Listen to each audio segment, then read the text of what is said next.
Ces histoires que nous portons encore dans notre cœur et qui nous ont aidés à grandir. Aujourd'hui, on est très heureux de pouvoir les partager, en partager quelques-unes avec vous. Alors tous ensemble, 1, 2, 3, racontez-nous une histoire. Oui. Alors voici Olivier dans Le Poisson Doré. Au milieu de l'océan, il y avait une île. Au milieu de cette île, il y avait une petite cabane. Dans cette cabane vivait un vieux pêcheur et sa femme. Ils étaient très pauvres et n'avaient pour tout bien qu'un unique filet. Tous les jours, l'homme allait pêcher et tous les jours, sa femme et lui se nourrissaient du poisson qu'il pêchait grâce au filet. Un jour, après une longue attente, il pêcha un petit poisson d'or. Le poisson se mit à parler avec une voix humaine. « Brave homme, dit-il, rejette-moi dans la mer bleue. Je suis si petit, fais-moi grâce de la vie, et je ferai tout ce que tu me demanderas. » Le pêcheur eut pitié du petit poisson. Aussi, il le relâcha et il rentra redouille chez lui. « Eh bien, mon mari, as-tu pris beaucoup de poissons ?» demanda sa femme. « Non, répondit-il, j'ai pêché toute la journée, mais je n'ai pris qu'un petit poisson d'or. »« Où est-il ?» s'enquit sa femme. « Dans la mer, répondit le pêcheur. Il m'a tant supplié que j'en ai eu pitié et je l'ai rejeté dans l'eau. » Sa femme se fâcha. « Imbécile, tu avais la fortune à portée de la main et tu l'as laissée s'échapper. » Elle lui fit tant de reproches que de guerre lasse, l'homme courut au bord de la mer et cria « Poisson d'or, viens à moi !»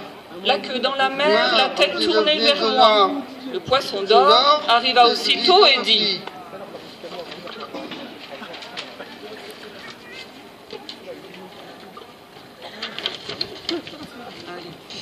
Que veux-tu, vieillard ? Je veux du pain pour ma femme qui est en colère. Va à la maison, vieillard, et tu trouveras du pain en abondance, assura le poisson. Le vieillard arriva à la cabane. Eh bien, ma femme, as-tu du pain en abondance ? Oui, dit la femme, mais je suis bien malheureuse. J'ai cassé mon baquet, je ne sais où laver mon linge. Va trouver le poisson d'or et dis-lui que je veux un baquet neuf. Le pêcheur alla au bord de la mer et cria « Poisson d'or, viens à moi !» La queue dans la mer, la tête tournée vers moi. Le poisson d'or arriva en disant « Que veux-tu, vieillard ? Un baquet neuf pour ma femme qui n'est pas contente parce qu'elle ne peut pas laver son linge. » Va à la maison, dit le poisson d'or, et tu y trouveras un baquet neuf. Le vieillard retourna chez lui et dit « Eh bien, ma femme, as-tu un baquet neuf ?»« Oui, dit la femme, mais va dire au poisson d'or que notre cabane tombe en ruine et qu'il m'en faut une autre. » Le pêcheur retourna au bord de la mer et cria « Poisson d'or, viens à moi. »« Mais que veux-tu ? Une cabane neuve pour ma femme, qui est de bien mauvaise humeur. »« Très bien, va à la maison, et tu trouveras une cabane neuve. » Le vieillard arriva chez lui et vit une belle cabane neuve. Sa femme... Sa femme ouvrit la porte et dit « Imbécile, va dire au poisson d'or que je veux être archiduchesse et demeurer dans un beau château où j'aurai beaucoup de domestiques qui me feront de grandes révérences. » Le pêcheur retourna au bord de la mer et fit la commission. « C'est bien, lui dit le poisson d'or, retourne à la maison, tout sera réalisé. » Arrivé à la maison, le vieillard vit un château magnifique. Sa femme, vêtue d'or et d'argent, était assise sur un trône et donnait ses ordres à une foule de domestiques.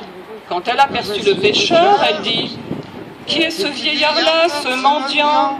Et elle ordonna qu'on le mit à la porte. Mais bientôt, elle voulut être impératrice.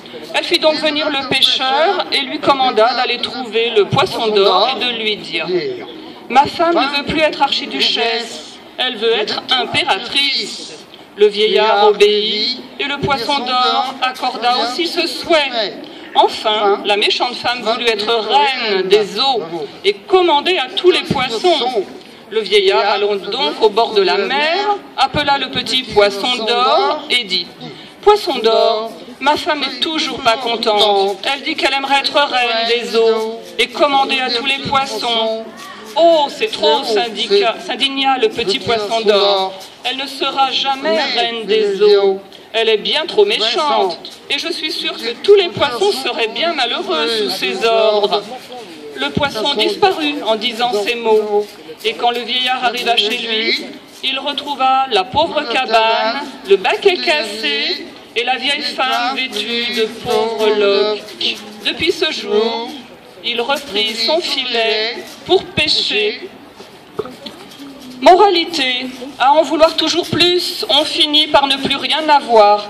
Sachons accueillir les petits trésors de chaque instant présent qui nous sont donnés et faisons-le grandir avec amour.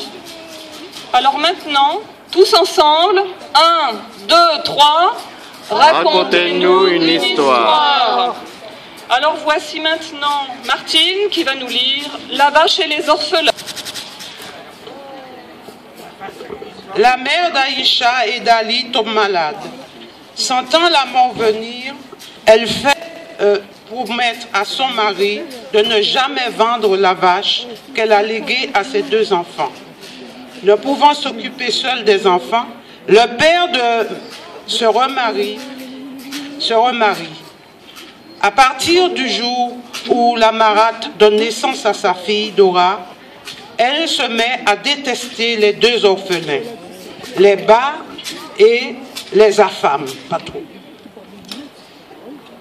Mais les orphelins grandissent et conservent leur bonne santé, car tandis qu'elles sont dans les champs, ils se nourrissent du lait de la vache. La Marate gave sa fille Dora de bonne nourriture, mais cette dernière reste chétive et laide. Jalouse de la beauté des orphelins, la Marate conseille à Dora de les suivre afin de découvrir le secret de leur bonne santé.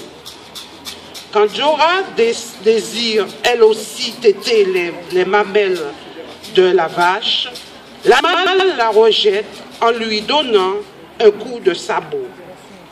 Furieuse, la Marate ordonne au père des enfants de vendre la vache. L'homme se rend plusieurs fois au marché, mais personne ne veut acheter la vache. Tous craignent de subir la malédiction des orphelins. Devant cet échec, la Marate ordonne à son mari, et avec succès, d'égorger la vache. En pleurs, les orphelins se rendent sur la tombe de leur mère. 2 roseaux poussent miraculeusement